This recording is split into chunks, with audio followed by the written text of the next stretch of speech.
Madame, Messieurs, bonjour et bienvenue sur Sangweya Congo, cette chaîne qui vous informe. Avec vous, ensemble, on va essayer de décortiquer différents sujets d'actualité aujourd'hui, mais avec un invité spécial qui nous appelle à partir de Bruxelles. Il vient intervenir quant à différents sujets d'actualité au pays. Il est congolais d'origine, mais il exerce plutôt la politique au niveau de Bruxelles, en Belgique. Il occupe plusieurs postes au sein de l'Union européenne, mais il a été aussi candidat quant à l'élection, c'est qu'on appelle ici élection provinciale au niveau de la région de Bruxelles. Donc il est parmi les figures phares au fait de Congolais qui habitent la Belgique. Voilà. Il va intervenir tout à l'heure, mais avec lui on va parler la crise politique au sein de la République démocratique du Congo, c'est-à-dire la coalition Cash FCC. Même si cette crise ne se dit pas ouvertement, mais à travers les actes, à travers les déclarations politiques, il y a lieu de croire à une crise, en tout cas, même pas maintenant, mais dans l'avenir. Il va aussi avec nous parler du procès Sonjo, parce qu'il a suivi ces procès de près, mais à partir de Bruxelles, il va réagir, il va donner son opinion, et aussi sur l'avenir de la justice congolaise qui tente déjà d'imprimer des nouvelles marques. En tout cas, vous le savez, hein, parce qu'il y a quelques années, on pouvait jamais s'imaginer qu'un tel procès allait avoir lieu au pays, mais quand même, on a vu cela. Est-ce qu'il faut espérer à l'instauration de cet état des droits? Mais aussi, on va finir avec lui, avec cette histoire de dépréciation monétaire. En sa qualité d'économiste, il va nous aider à expliquer quelles peuvent être les conséquences, les causes plutôt de la dépréciation monétaire, c'est-à-dire l'impact en tout cas du dollar sur les francs congolais dans les marchés d'échange, mais aussi quelles sont les solutions à mettre en place pour relancer l'économie du pays. C'est monsieur André Kalonda depuis Bruxelles. Bonjour et bienvenue. Oui, bonjour, Madame Chancel. Pouvez-vous vous présenter pour nos publics? Oui, je suis André Kalonda, je suis quinquagénaire, je suis économiste de formation, économique appliquée, et j'ai aussi une formation en expertise comptable, et je travaille au sein des institutions européennes à Bruxelles. Vous êtes d'origine congolaise? À Bruxelles et dans ma commune à Uccle. Vous êtes d'origine congolaise? Oui, tout à fait. Quelle image avez-vous de la politique congolaise, pour commencer par là? C'est une image un peu mitigée, si je puis dire, un peu mitigée et complexe, parce que il semble avoir une difficulté de pouvoir amorcer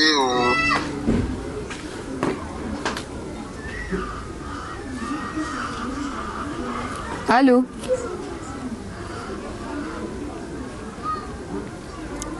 Allô?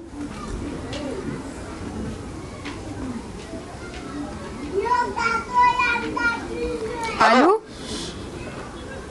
Allô? Oui, monsieur André, je vous écoute.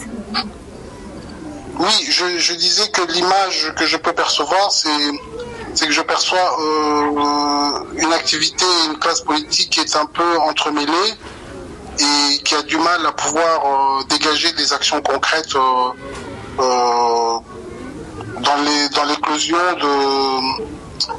de la RDC. Voilà, avant d'entamer quelques sujets qu'on a prévus aujourd'hui pour cette interview, on voulait avoir votre opinion sur les 18 ans d'années de pouvoir de M. Joseph Kabila en République démocratique du Congo. Je pense que au regard de ce que beaucoup de Congolais peuvent ressentir, ça a été des années très difficiles.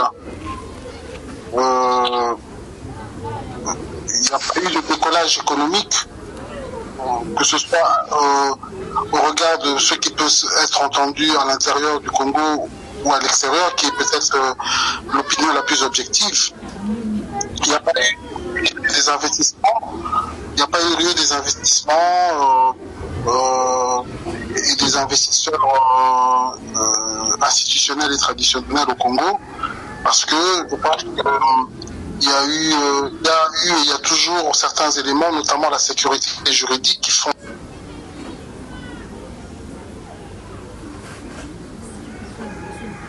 Allô?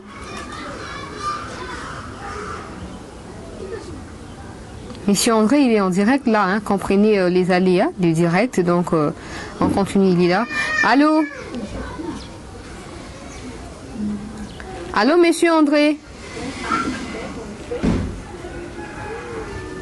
Allô?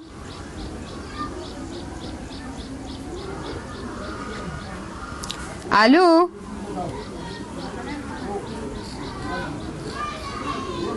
Allô? Allô? Oui, monsieur André, on vous écoute là. Oui, donc je pense qu'il y a eu des difficultés à l'endroit du gouvernement, tant bien central que les gouvernements locaux. Je pense qu'il aurait été opportun que chaque autorité de compétence puisse être bien circonscrit et que les acteurs politiques puissent vraiment agir dans leur domaine de compétences. C'est-à-dire, par exemple, au niveau régional, ce qui a trait à la propreté, à la salubrité, au logement, il fallait vraiment des actions concrètes, parce que ce sont aussi ces actions-là qui sont relayées à l'extérieur, vis-à-vis des bailleurs de fonds extérieurs, vis-à-vis des investisseurs extérieurs. Et donc, il n'y a pas eu un coup de démarrage sur des éléments peut-être qui n'étaient pas très difficiles, concrètes au Congo, qui allaient pouvoir sans doute créer des impulsions pour des investissements extérieurs. Et je pense que tout ça a freiné, a créé quand même un ralenti, parce qu'en 20 ans, si on regarde même des pays africains, l'état dans lequel certains pays africains volontaristes étaient, en 20 ans, on peut faire beaucoup de choses aujourd'hui. Et donc, force est de constater que les résultats sont quand même pas très reluisants.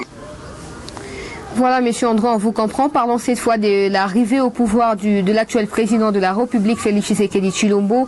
Voyez-vous le président Félix Tshisekedi faire la différence entre les 18 ans de monsieur Joseph Kabila et ses 5 ans? Je disais, le président Tshisekedi, bon, maintenant, il a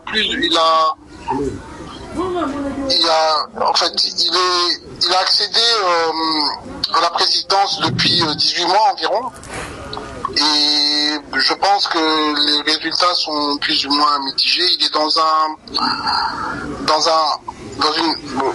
il est aussi dans un pouvoir de coalition, dans un gouvernement en coalition. Et donc, je pense que sur le plan économique, la situation semble sensiblement avoir été sensiblement dégradée, puisque on a la dépréciation du franc congolais par rapport au dollar déjà. Donc, cela crée sans doute des difficultés supplémentaires pour les Congolais. Ça, c'est sur le plan de vue économique réel sur la vie quotidienne des Congolais. Bon, sur le plan de vue judiciaire, il y a des initiatives encourageantes, notamment sa volonté de vouloir lutter contre l'impunité et de tenter de créer un état de droit. Mais il y a encore beaucoup à faire, parce que l'état de droit est quelque chose que les Congolais doivent ressentir au quotidien, pas nécessairement par des très grands procès. Et l'état de droit, la justice, est certainement un élément moteur pour lequel le Congo doit faire beaucoup d'efforts, parce que ça aura aussi des conséquences économiques, notamment le coulage des recettes,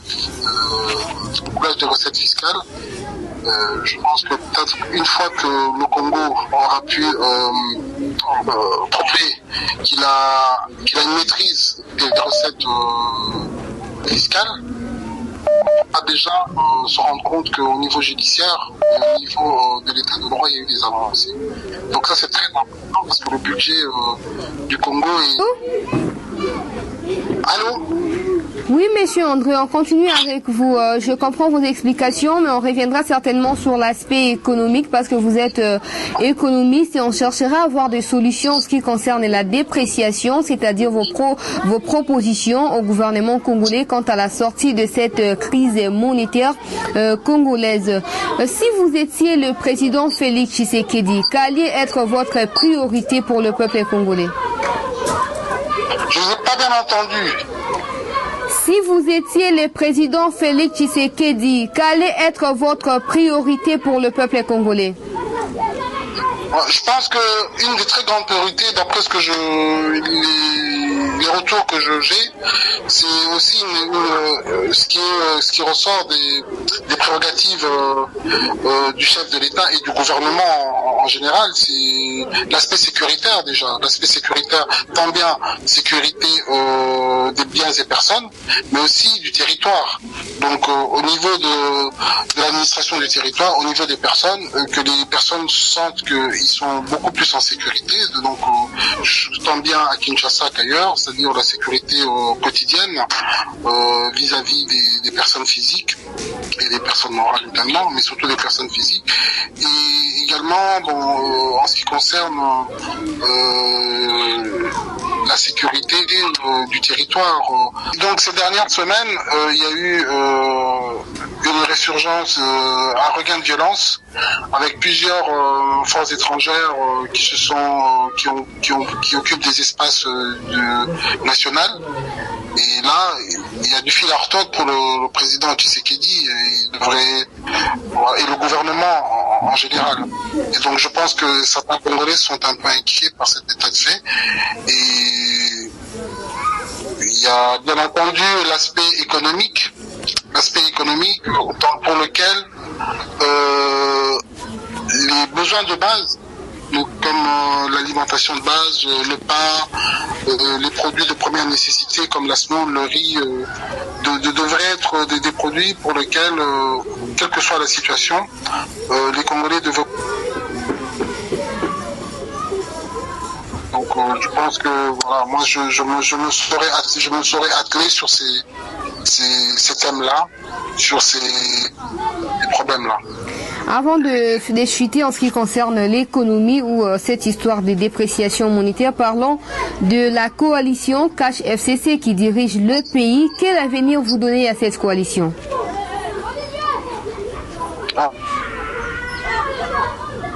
Devant, mais bon, c'est une coalition qui a du mal à.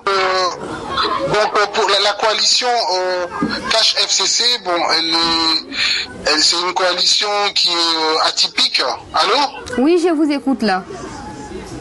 Elle est atypique et bon, je sais pas, j'aurais du mal à vous dire ce qu'elle va devenir, mais je pense que c'est à eux à voir s'il est opportun de continuer dans ce sens-là. Il faut absolument qu'ils puissent se mettre d'accord sur des thèmes fondamentaux pour les Congolais. Des thèmes vraiment qui sont des thèmes qui sont des thèmes tangibles et indiscutables dans le bien-être des Congolais. Et vraiment, au lieu de parfois consacrer du temps à des querelles, se consacrer vraiment à l'amélioration, à donner des opportunités aux Congolais. Bon, moi, c'est ce que je peux conseiller. Et quant à l'avenir, moi, je ne sais pas. Bon, je pense que c'est une coalition qui est très difficile, donc tout est possible. Vous êtes Congolais d'origine, même si vous n'habitez pas l'Afrique, encore moins la République démocratique du Congo, mais j'espère que vous avez suivi attentivement les déroulements du procès 100 jours qui a opposé la République à M. Vital Kamerhe, qui a abouti à la condamnation de M. Vital Kamerhe pour 20 ans de prison ferme, mais aussi 10 ans d'inéligibilité. Vous, en tant que Congolais, comment vous avez reçu en tout cas ces messages quant à la justice de la RDC? C'est un engouement, comme beaucoup de Congolais, parce que je pense qu'il y a un besoin de justice et que les Congolais, ce qui est tout à fait légitime, sentent qu'il y a une justice qui fonctionne au Congo, parce que cette justice-là, elle va permettre de pouvoir réguler, elle va pouvoir permettre d'être un outil de régulateur de la vie économique et sociale du pays. Et que doit être opposable à tous, quelle que soit la position que l'on a. Et moi, ce que je peux dire, c'est que voilà, il y a encore beaucoup à faire et que et que le processus de 100 jours doit pouvoir éclairer sur d'autres faits, d'autres éléments qui ont eu lieu en RDC. Et même si c'est très difficile, il faut vraiment pouvoir amorcer une justice au Congo. Je crois que c'est un des éléments les plus importants qui vont sans doute par après, une fois que ça s'est avéré efficace, ils vont sans doute donner redorer l'image de la RDC à l'extérieur. Tout à fait. Qu'est-ce que vous profitez de l'occasion pour proposer au président de la République, lui qui a promis dès son accès au pouvoir qu'il ne va pas fouiner dans les passés de l'ancien président ou de l'ancien gouvernement de la RDC. Est-ce que c'est à lui de les faire? Est-ce que c'est à la justice de les faire? Vous, en tant que Congolais, qu'est-ce que vous proposez? Je pense que à partir du moment où il y a la justice, on peut pas la paramétrer. On peut pas paramétrer une justice. Donc s'il y a des éléments et des faits qui doivent être mis à la connaissance du public et de la justice, je pense qu'il faut pas faire d'entrave et donner libre cours à la suite de ces dossiers-là. Donc, mais j'exhorte le président, mais il ne doit pas être nécessairement le seul. Il doit donner des impulsions et que le Congo, selon moi, ne fonctionne. On ne doit pas être dans un système monolithique où c'est une personne qui décide tout. Donc, il y a des personnes qui ont normalement la charge de ce qu'ils doivent faire, le ministre de la Justice, les différents procureurs et magistrats, et que les personnes qui faillissent à leurs responsabilités doivent pouvoir être mises à l'écart. Mais il est, je pense, très important, très urgent que cet aspect régalien de la vie congolaise puisse vraiment être qu'on y attache une importance importante, une importance particulière pour que ça puisse donner une impulsion importante dans les autres activités politiques, économiques et sociales qui se développent au Congo. Voilà, parce que la justice, comme je vous ai dit, elle va permettre de pouvoir régler notamment les problèmes de ressources propres du Congo. Donc son trésor public. Tout à fait. Très faible. Parlons cette fois de cet aspect économique dont vous êtes du domaine. Qu'est-ce qui peut être à la base d'une telle dépréciation monétaire? Je pense que la dépréciation monétaire ne date pas d'aujourd'hui. Parce que au moment où on a créé le franc congolais, je ne me souviens plus, ça fait une vingtaine d'années, la parité avec le dollar, je crois, était beaucoup plus faible de toute façon. Et puis elle a continué à déprécier. Je crois qu'à un moment donné, c'était 1 dollar pour 400 francs congolais. C'était, je pense, au décès de Laurent Désiré Kabila. Suite à cela, je crois qu'on est arrivé à 600 francs congolais lorsque Joseph Kabila a accédé à la fonction présidentielle. Et malgré tout, il y a eu quand même, pendant ces 22 ans, il y a eu toujours une dépréciation. Il n'y a jamais eu de stabilisation, ni de remontée, ni de réévaluation. Donc il faut se poser la question je pense, quelle est l'origine de ce phénomène-là. Je pense qu'il y a une très grande dépendance de l'extérieur. Une très grande dépendance et une trop grande dépendance et il y a trop d'opérations qui se font en dollars au Congo. Ce qui pénalise le franc congolais. je pense qu'il faudrait essayer d'avoir une maîtrise sur la masse monétaire. Il faudrait avoir une maîtrise sur les transactions. Et maintenant, naturellement, il y a des mesures qui peuvent être prises, mais qui prennent du temps. Ils vont prendre du temps, notamment par rapport à une certaine autonomie de l'économie congolaise sur certaines denrées. Ça peut pas se faire en 1 ou 2 jours, mais il faut déjà lancer les bases pour que dans l'avenir, on n'ait pas des dégringolades systématiques. Alors moi, je pense que il faut procéder à cette maîtrise, à la maîtrise des devises, qui, à mon avis, n'est pas tout à fait le cas. Il y a aussi des réserves de change à la Banque centrale.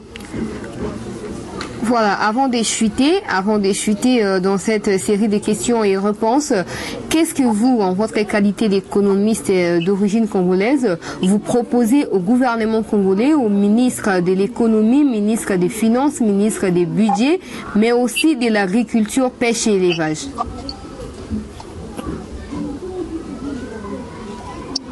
Le ministre du budget et des finances, vous avez dit, le ministre des finances, son rôle, c'est de pouvoir avoir une politique fiscale. Donc il faut absolument, je ne sais pas quelle est la politique fiscale du Congo, mais il faut une politique fiscale. Le but est de pouvoir engranger un maximum de ressources, et que ces ressources-là vont pouvoir être des fonds utiles pour constituer le budget. Et donc, le ministre des Finances est un personnage de première importance. Donc, il doit absolument, selon moi, s'entourer de collaborateurs qui veillent à ce que le Congo, sans état d'âme, puisse recourir à plus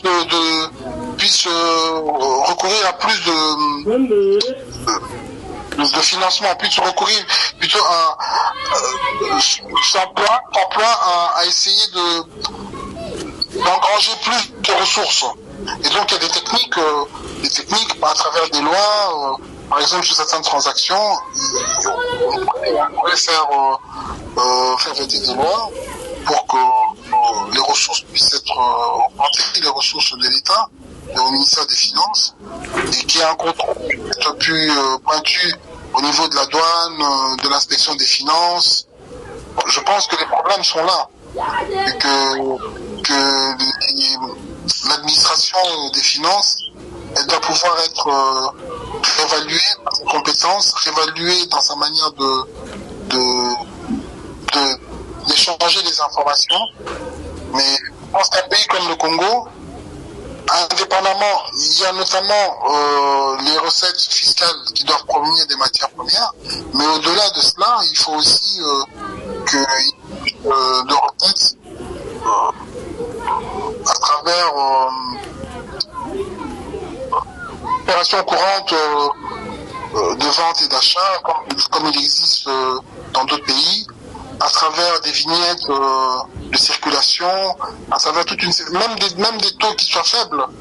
Mais le ministre des Finances, il doit absolument s'atteler à augmenter les recettes de l'État. Et ces recettes de l'État sont affectées au budget. Et les budgets doivent pouvoir être orientés selon des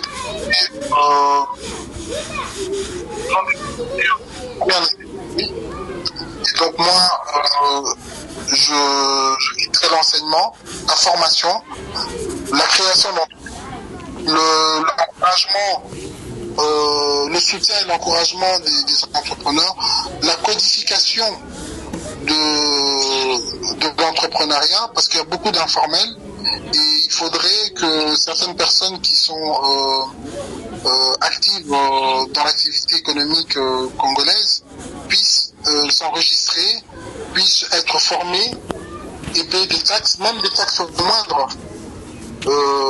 Parce que c'est à travers ces taxes, à travers les moyens, des ressources importantes, que le Congo peut définir des politiques. Donc, je ne sais pas si j'ai répondu à votre question. Tout à fait, mais vous n'avez pas répondu quant au ministre de l'Agriculture, parce qu'il tantôt vous parlez de mobiliser les ressources internes de la RDC. Oui, au niveau de l'agriculture, c'est un pan très important. Je pense qu'en 1 an et demi, le président Tshisekedi aurait déjà pu faire quelque chose. Il y a déjà, je pense, la favorisation des écoles agricoles.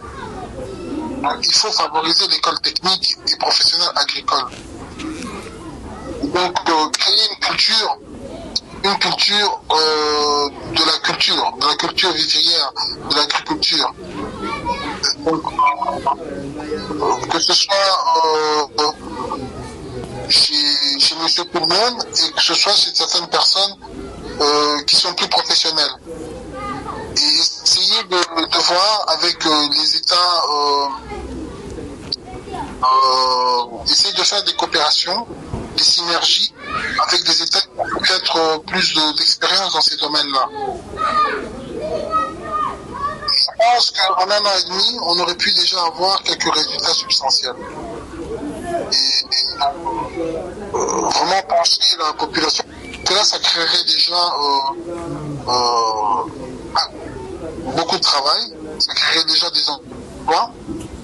Et il faut vraiment donner à le ministère de l'Agriculture, lui donner une importance qui est parfois, selon moi, un peu négligée, mais donnerait une importance à l'agriculture, aux écoles techniques agricoles, les écoles d'horticulture, leur donner une importance de choix et essayer de faire des coopérations avec l'Europe et d'autres pays en matière agricole. Je pense que ça pourrait, parce que la RDC Congo a des terres très fertiles, et donc je pense que tout le monde conviendra qu'on les exploite pas suffisamment. Donc je pense qu'il faudrait s'atteler à cette tâche-là, essayer de valoriser nos terres, essayer de aussi créer un encouragement, parce qu'un encouragement de manière à ce que les personnes puissent s'éloigner et vivre dans des zones qui sont peut-être éloignées de la zone urbaine, puissent en ayant un minimum de moyens ou d'infrastructures pour pouvoir vivre sur place et développer leur agriculture. Voilà tout. Et donc là, ça va déjà avec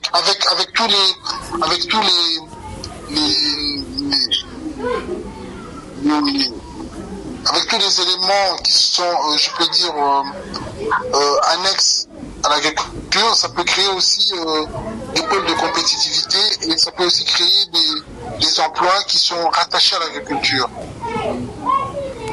Tout à fait. Merci pour toutes ces réponses, Monsieur André Kalunda. Et pour finir, autant de morts en ce qui concerne cette pandémie à coronavirus au pays, mais aussi des guéris. Jusque-là, le peuple congolais plonge dans la résistance, c'est-à-dire que la plupart des couches sociales congolaises n'arrivent pas à accepter l'existence de cette pandémie. Quel message avez-vous à lancer au peuple congolais quant à cela? Non, la pandémie, elle existe. On a vu en Europe, aux États-Unis, qui est le pays le plus touché, il y a eu des millions de morts, je pense. Non, il y a eu 600 000 morts, je pense. Donc c'est quelque chose qu'il faut prendre au sérieux et que même si ils n'y croient pas, ils doivent être préventifs. Ils doivent être préventifs parce que je crois que la mort, c'est un état avec lequel il ne faut pas plaisanter. Qui doutent. Peuvent douter, mais qui restent quand même vigilants et que tous les Congolais à l'unisson, nous devons contre ce fléau qui est quand même impitoyable. Et moi j'ai connu des personnes qui en sont mortes de manière très très très rapide. Donc c'est un fléau qu'il faut prendre très au sérieux. Et c'est pas parce que ça n'est pas arrivé à ces personnes-là que ça n'existe pas. Donc, je pense que dans ce domaine-là, il y a aussi peut-être à finir certaines actions qui ont été prises. Tout à fait. Merci beaucoup pour toutes ces réponses. Avez-vous un message à lancer en termes de derniers mots en lingala, si possible, mêlé avec les Français? Je sais que c'est compliqué pour vous vu que vous n'avez pas connu vraiment cette langue, mais quand même, avez-vous un message en termes des derniers mots à lancer au public congolais qui vous suit?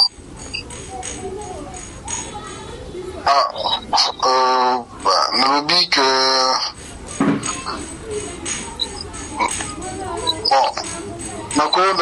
nakondo communiqué nalobi kaka que makambo ezoleka na RDC eza pe makasi, mais bo continuer kobundana na makasi kotada na nini tokoki kobongisa mboka, parce que basolution eza te eza soki bozolanda mikolo nyonso oyo ezoleka bozosolola mpe na bato, parce que solution ezalaka na kosolola. Mais soki makambo eza mabe il faut toloba ngo mpona kobongisa mpo nsima ekoma malamu. Yango nanga nalobi que napesi bino nyonso courage bakongolais, tosangana mpo tobongisa mboka po sanza bambula ekoya tosepela. Ongona napesi bino nyonso mbote que nakanisi elikia mpona kobongisa mboko eza, mais il faut vraiment tosala plus que kosolola, tosala. Ongona nakokolobela bakongolais.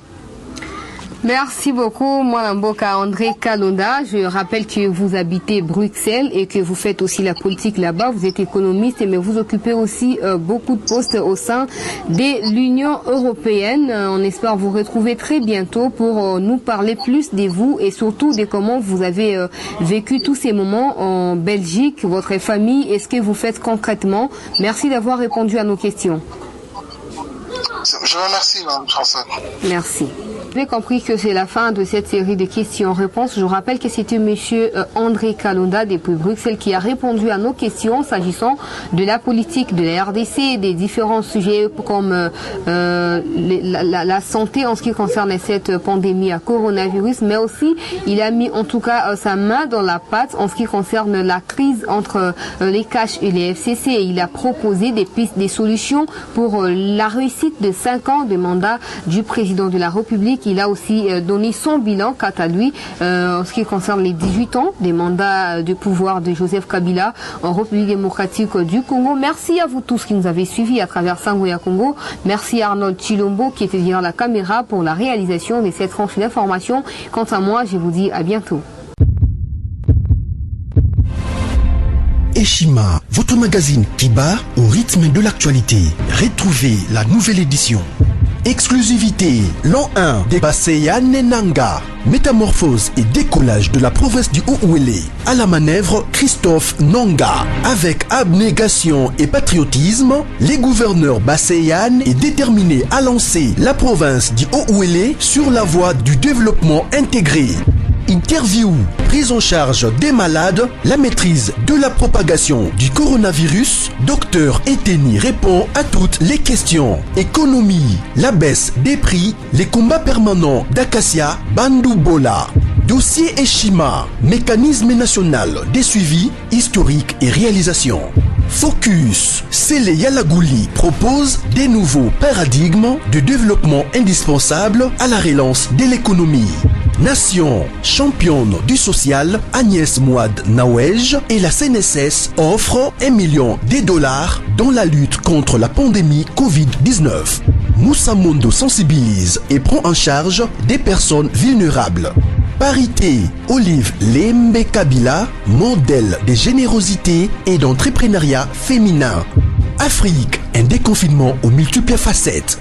Retrouvez l'intégralité du magazine Eshima dans les kiosques.